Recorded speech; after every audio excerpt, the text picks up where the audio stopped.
여러분 안녕하세요. 행운의 신 사주풍수연구소입니다. 많은 사람들이 세상을 살아가면서 궁금해하는 것 중에 하나가 앞으로 내가 어떻게 미래를 살아가고 또 나한테는 어떠한 운들이 올까 이런 쪽에 굉장히 관심이 많고 또 그로 인해서 사주팔자를 본다든지 아니면 철학관, 무당집을 찾아가게 됩니다. 그런데 사람은 태어나게 되면 반드시 두 가지를 갖게 됩니다. 그 첫 번째는 일단 태어났다고 하면 누구나 연월일시를 갖고 태어나기 때문에 이를 사주팔자라 합니다. 그래서 사주팔자를 첫 번째로 결정되어지기 때문에 갖게 되고요. 두 번째로는 반드시 이름을 갖게 됩니다. 이 태어난 연월일시는 바꿀 수 없습니다. 바꿀 수 없고 운명은 어쨌든 그 태어난 연월일시 속에 어느 정도 결정되어지는데 물론 운기는 바뀌게 됩니다. 그것을 후천운이라고 보고 태어난 사주팔자를 선천운이라고 본다고 하면 이름 또한 반드시 갖게 되는데 이 이름은 후천운, 나의 사주팔자가 선천운이 만약에 부족한 기운이 있다. 그렇다고 하면 이름으로써 이를 보완할 수 있다고 봅니다. 그래서 반드시 사주팔자와 이름을 갖게 되는데 사주팔자가 전체 그 사람의 운명을 뭐 60% 이상 좌우한다고 하면 이름은 약 5에서 10% 정도는 운명에 영향을 미친다고 봅니다. 물론 나는 이름이 아무리 나빠도 뭐 운명에 영향을 안 미쳤어. 이름이 나쁜데도 잘 됐어. 이런 사람 반드시 있습니다. 그것은 이름뿐만 아니라 다른 사주팔자나 관상 또 환경적인 요인이 좋기 때문에 그럴 수 있습니다. 하지만 이름이 나쁘다고 하면 이왕이면 좋은 게 좋다고 이름이 나쁘다고 하면 어느 정도 운명에 나쁜 작용을 끼치게 된다. 그런 부분을 여러분께서 참고하시면서 오늘은 제가 전에 올렸던 영상들에 부연을 해서 과연 좋은 이름을 짓게 되면 좋은 작용을 하고 나쁜 이름을 짓게 되면 운명이 나쁘게 되는지 또 어떤 이름이 좋은지 그런 쪽으로 해서 부연 설명을 하도록 하겠습니다. 그러니까 혹시 내 이름이 좋은지 나쁜지 아니면 관심을 갖고 앞으로 이름을 개명해 볼까 생각하시는 분들은 한번 봐주시기 바라겠습니다. 많은 분들이 궁금해 하시는 것 중에 하나가 내가 이름이 안 좋은데 개명을 하면 아니면 장명을 잘하면 팔자가 바뀝니까? 이렇게 물어보시는 분들이 많습니다. 저는 뭐 개인적으로 이 공부를 한 지가 좀 오래됐기 때문에 저는 앞서도 말씀드렸지만 100% 이게 이름 때문에 영향을 받는다 이 말씀은 아니지만 그래도 상당한 영향을 미친다. 특히 연예인들 같은 경우 자기 본명이 안 좋아서 예명이라든지 아니면 개명을 해서 잘 된 경우도 상당히 많이 봐왔기 때문에 실제로 좋은 이름, 특히 사주의 기운을 보완할 수 있는 좋은 이름을 쓰게 된다고 하면 저는 충분히 운명의 변화가 올 수 있다고 이렇게 생각합니다. 저도 이 유튜브를 다른 분들이 하는 걸 이렇게 보다 보면 가끔씩 다른 말씀하시는 분들이 계십니다. 왜냐면 이거 역시도 공부하시는 분이나 철학자 아니면 사주 상담가 또 장명가에 따라서 다르게 볼 수 있기 때문에 제 생각과 좀 다를 수 있다는 점 말씀드리겠습니다. 어떤 분은 이름이 뭐 바꾼다 해서 운명이 바뀌지는 않는다 하시는 분도 계시고 또 불용한자라고 해서 뭐 못 쓰는 거 아니다. 저는 그 부분에서 저도 동의는 합니다. 하지만 뭐 어떤 장명가들이 이렇게 했을 때 이런 걸 다 믿지 말라. 그래서 또 뭐 이상한 쪽으로 나쁘게 표현하신 분들도 있었습니다. 하지만 그건 또 뭐 그분들의 생각이니까 뭐 저 나름대로 제가 연구한 바에 의하면 사주팔자를 우리가 이제 몸에 비유한다고 하면 이름은 옷에 비유할 수가 있습니다. 내가 사실 몸이 좀 안 좋고 신체적인 컴플렉스가 있다. 또 키도 좀 작다. 하지만 내가 어떻게 옷 맵시를 입고 나가느냐에 따라서 또 어떤 옷을 입느냐. 예를 들어 가지고 내가 예식장 갈 때 입는 옷, 또 장례식장에 갈 때 입는 옷, 아니면 파티에 갈 때 입는 옷, 아니면 누구 뭐 소개팅, 아니면 심지어 중요한 행사 있을 때 입는 옷들이 다 다를 수 있습니다. 그런데 그런 거 생각 안 하고 평상시 뭐 아무렇게나 입던 옷을 입고 간다고 하면 주위의 시선도 따가울 뿐만 아니라 사람들한테 손가락질 받을 수도 있고 그로 인해서 일이 꼬일 수도 있습니다. 그래서 물론 뭐 옷이 명품 옷이고 비싸다고 모두 좋다고 볼 수는 없습니다. 첫 번째는 나한테 맞아야 됩니다. 그리고 여름에는 여름 옷을 입어야 되고 겨울에는 겨울 옷을 입어야 됩니다. 또 여자는 여자 옷을 입어야 되고 남자는 남자 옷을 입어야 됩니다. 그렇기 때문에 앞서 말씀드렸듯이 이름을 옷에 비유할 수 있다. 그렇다고 하면 이 이름을 장명을 하는데 사실 이 이름을 장명하는 게 쉽지가 않습니다. 굉장히 많은 요소들을 참고를 해야 되기 때문에 어려운데 요즘은 많은 분들이 유튜브도 보시고 또 책을 사다 보시면서 공부를 하시는데 이게 이름 장명만 공부한다고 해서 또 되는 게 아닙니다. 또 사주팔자, 사주명리에 맞게 또 지어야 되기 때문에 그게 제일 중요하기 때문에 그리고 또한 한자 공부도 또한 많이 해야 되기 때문에 이름 장명하는 게 생각보다 쉽진 않습니다. 물론 뭐 인터넷에 5만 원, 10만 원 주고 딱 집어넣어서 이렇게 나오는 이름들도 많습니다. 심지어 뭐 3만 원짜리, 2만 원짜리들도 있는데 저는 그런 거 권하지 않습니다. 왜냐면 이름은 앞서 말씀드렸지만 나의 운을 좌우할 수도 있는데 내가 옷을 사는데 가서 몇만 원째 사더라도 굉장히 까다롭게 살펴보고 입어보고 색깔 보고 디자인 보고 하는데 심지어 뭐 몇십만 원, 몇백만 원짜리 옷도 있는데 그 싼 이름 같은 거 평생 가야 되는데 5만 원, 10만 원짜리 이름 그게 내가 굳이 물 가격을 떠나서 뭐 만 원짜리 아니면 내가 공짜로 지어도 되겠지만 그래도 옷에 비교한다고 하면 몇십만 원짜리 몇백만 원짜리 옷을 입는데 그 몇십만 원짜리 이름을 가볍게 생각해서는 저는 안 된다고 생각을 합니다. 그렇기 때문에 그러한 부분을 여러분들께서도 생각이 다를 수 있겠지만 잘 고려를 해보시고요.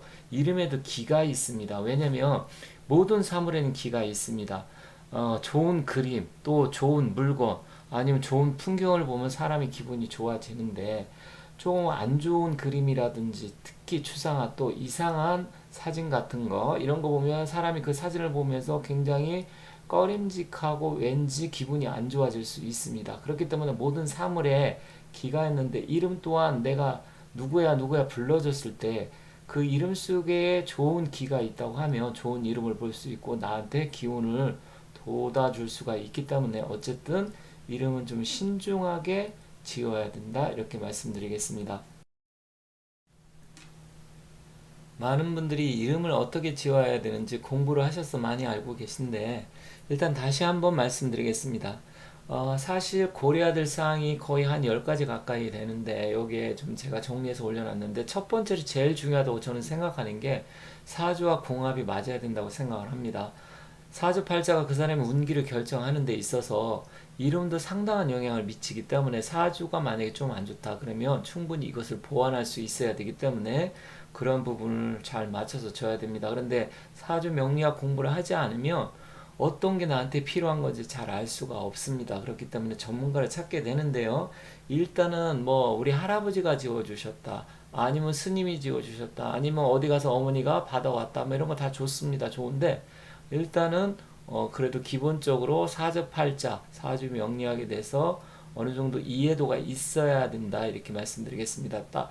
그리고 또 두 번째 불용한자. 이 불용한자는 호불호가 갈립니다. 사람에 따라 다르고요. 학자에 따라서 좋게 평가하시는 분도 있고 나쁘게 평가하시는 분이 있기 때문에 일단 불용한자는 이게 뭐 필수적으로 불용한자이기 때문에 못 쓴다 이 얘기는 아닙니다.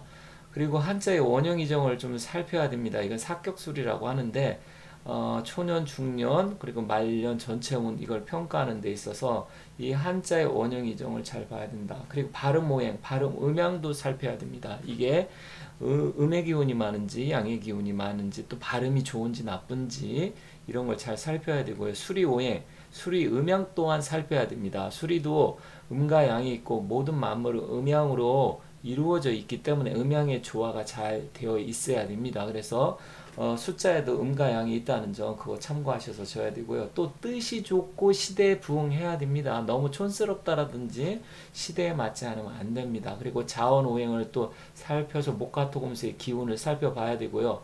또 한글로 봤을 때 한글의 발음이 물론 요즘 뭐 파동 성명학까지 있기 때문에 음파, 글자의 파동 이런 것까지 따져서 하는데 그러한 발음까지도 살펴야 되고 또 상생 상극까지 봐야 되기 때문에 좀 쉽지는 않고 복잡한 부분이 있다라는 점 여러분께서 잘 이해를 하셔야 됩니다. 제가 뒤에서 촌스러운 이름들이 무엇이고 천박한 이름이 무엇인지 제가 좀 뒤에서 말씀드릴 텐데요. 그거 한번 봐주시고 과연 그럼 불용한 자를 사용하면 무조건 안 좋은 이름인가? 이건 아니라고 앞서 말씀드렸습니다. 다만 학자에 따라서 조금씩 다르게 봅니다. 하지만 저는 불용한 자라고 하더라도 전체적인 그 사주팔자의 기운과 나한테 맞는다고 하면 쓸 수 있다. 이것이 제 의견이고요. 또 그렇게 생각하시는 분들 많습니다. 그런데 어떤 분들은 당신의 이름이 불용한 자가 있으니까 무조건 못 쓴다. 이름 개명하세요. 이건 아니라는 점을 다시 한번 말씀드리겠습니다. 자, 이것은 뭐냐면 다른 사람한테 독이 될 수 있지만 나한테는 그게 약이 될 수가 있습니다. 그래서 일단은 불용한 자를 가급적이면 피하면 좋겠지만 불용한 자에는 좋은 뜻들이 많기 때문에 무조건 그걸 빼고 이름을 짓는다고 하면 이름 짓기가 상당히 어렵습니다. 그런데 이게 딜레마에 빠지는 게 뭐냐면 나는 이 사람이 사주에 맞춰서 좋은 이름이라고 해서 쓸 수 있다고 해서 불용한 자를 넣어서 이름을 지어주며 다른 데 가서 이름 지은 분들이 또 다른 철학관이나 아니면 그 성명학자에 가서 이름을 물어봅니다. 그럼 그분이 이걸 불용한 자이기 때문에 안 좋다 그러면 찜찜해집니다. 그래서 사실 피하게 되는데요. 실질적으로 그러한 부분을 여러분들이 잘 이해하셔야 됩니다. 무조건 불용한 자 썼으니까 당신 이름 잘못 졌다. 어디 가서 이런 이름 졌냐? 이렇게 이야기하시는 분들이 있는데 그거는 꼭 아니라는 점을 여러분 이해하시고요. 예를 들어서 여름 한자는 불용 한자에 들어가 있지만 내가 화의 기운이 필요하다. 불의 기운이 필요하다. 이렇게 생각한다고 그러면 쓸 수도 있습니다. 그리고 동력동자도 또 동서남북은 불용한 자, 추나추동 불용한 자, 1, 2, 3, 4, 5, 6 다 불용한 자를 쓰이게 됩니다. 그렇다고 하면 동력동도 내가 목의 기운이 필요하다든지 동쪽의 기운 이런 게 받기 위해서 필요하다고 하면 쓸 수가 있습니다. 그리고 이 복자 같은 경우도 이 부수변이 그 시자 때문에 이게 제사 지낼 때 쓴다는 그런 시가 들어가서 좀 안 좋은 의미도 있고 너무 또 복을 바란다 그러면 안 좋다고 생각해서 불용한 자를 쓸 수도 쓰면 안 된다고 이렇게 되어 있지만 일단은 이런 거 쓸 수도 있다 이렇게 이해하시면 되겠습니다. 여기 표는 일단은 어감이 안 좋거나 천박하게 느껴지는 이름들을 제가 예시를 좀 수십 개를 들었습니다. 제가 다른 자료에서는 불용한 자 그것도 두 개 이상 썼을 때는 안 좋다 이렇게 해서 올려놓은 게 있는데 물론 하나 정도는 괜찮은데 두 개가 연속된다든지 세 개가 성까지 만약에 그렇게 된다고 하면 가급적이면 바꾸는 게 좋습니다. 하지만 이름은 전체적인 조화가 더 중요하고 사주팔자에 부합해야 된다.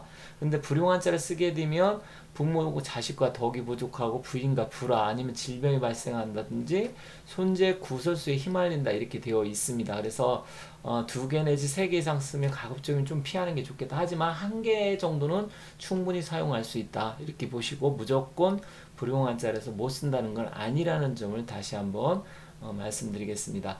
자, 여기 보면 이름이 굉장히 많이 있는데 종말이, 세기, 아지, 지랄이, 지존, 뭐 1원, 3원, 10원 뭐 이런 식으로 들어가는 이름 만복이, 돌석이, 삼돌이, 춘삼이, 향단이, 뭐 말려, 말순 여기 여러 가지 이름이 있습니다. 그런데 이게 성까지 붙여서 하게 되면 정말 이상한 이름이 됩니다. 아지인데 송아지인지 송심은 송아지도 될 수 있고요. 강아지도 될 수가 있고 세기 같은 경우는 종세기 뭐 이런 식으로 해서 세기 종말이 뭐 종말이 된다 이런 식으로 될 수도 있고요. 춘자 봄춘자 아들자자 써서 하는데 약간 촌스럽기도 하고요. 또 춘향이는 뭐 옛날에 뭐 향단이 춘향이 있었기 때문에 너무나 잘 익숙한 이름이죠. 하지만 이것도 왠지 천박한 이름이다. 삼수기 말려 말순이 유령이 우주라는 것은 뭐 대우주 큰 뜻이지만 이렇게 이름이 너무 장대하게 되면 그 사람의 길을 누르게 됩니다. 그리고 성이 손씨면 손가락이라든지 가락이라고 했는데 손가락. 이심은 이대로. 뭐 또 하자라는 거 있을 수 있습니다. 하자라는 이름도 실제로 있습니다. 뭐 손하자, 김하자, 이하자 뭐 이렇게 성을 붙여서 쓰면 조금 좀 어색한 이름도 많고요. 석도, 광남이라는 것은 미칠 광자 때문에 물론 뭐 빛광자에 산의 남자 쓰면 굉장히 빛이 나는 사람이다 이렇게 될 수가 있지만 약간 미칠 광자, 미친 남자란 이런 이름도 있기 때문에 그러한 부분도 좀 주의해야 되고요. 두부, 뭐 구령이 인분이라는 것은 뭐 우리가 대소변을 인분이라고 하죠. 또 성이 사심은 뭐 사다리라고도 하고 상년이 발음 잘못하면 쌍년이 될 수도 있고요. 봉다리, 달봉이, 달통이, 달문이, 천문이 뭐 아무튼 고자 여기에 이름 나와 있는 것은 천박스러우면서도 이름으로 쓰기에는 좀 이상한 이름들을 제가 여기 예를 들어서 올려놨습니다. 물론 여기에 해당되는 이름은 많지는 않습니다. 그리고 많이들 개명을 하셨기 때문에 이런 이름은 좀 천박하면서도 쓰기에는 좀 좋지 않은 이름들이라고 해서 제가 올려놨으니까 물론 뭐 좋은 뜻이 있는데도 불용한자 때문에 못 쓰게 된다든지 사조에 안 맞아서 못 쓰게 되는 경우도 있지만 가급적이면 불용한자가 아니고 여기에 있는 이름들은 좀 사용하지 않는 게 좋겠다. 이것은 너무나 천박하면서 뜻도 안 좋기 때문에 그렇습니다. 이거는 불용한자하고는 좀 상관이 없이 어감이 너무 안 좋기 때문에 이런 이름은 사용 안 하는 게 좋고 가급적이면 개명하시는 게 좋겠다. 이렇게 말씀드리겠습니다. 오늘은 이름을 개명하면 좋은지 또 어떤 이름을 써야 되는지 어떻게 해야 되는지 그런 부분에 대해서 말씀드렸고요. 또 천박하고 어감이 안 좋은 이름까지 살펴봤습니다. 아무튼 뭐 이름이라는 것은 사람에 따라서 아니 뭐 그까지 아무 이름이면 어때 이렇게 생각하실 수도 있겠지만 굉장히 중요하다. 그래서 제가 좀 강조해서 다시 한번 정리하는 차원에서 이름에 대해서 말씀드렸습니다. 지금까지 조금 어려운 내용일 수도 있었는데 시청해 주셔서 대단히 감사드리고요. 저는 다른 내용 갖고 다시 찾아뵙도록 하겠습니다. 감사합니다.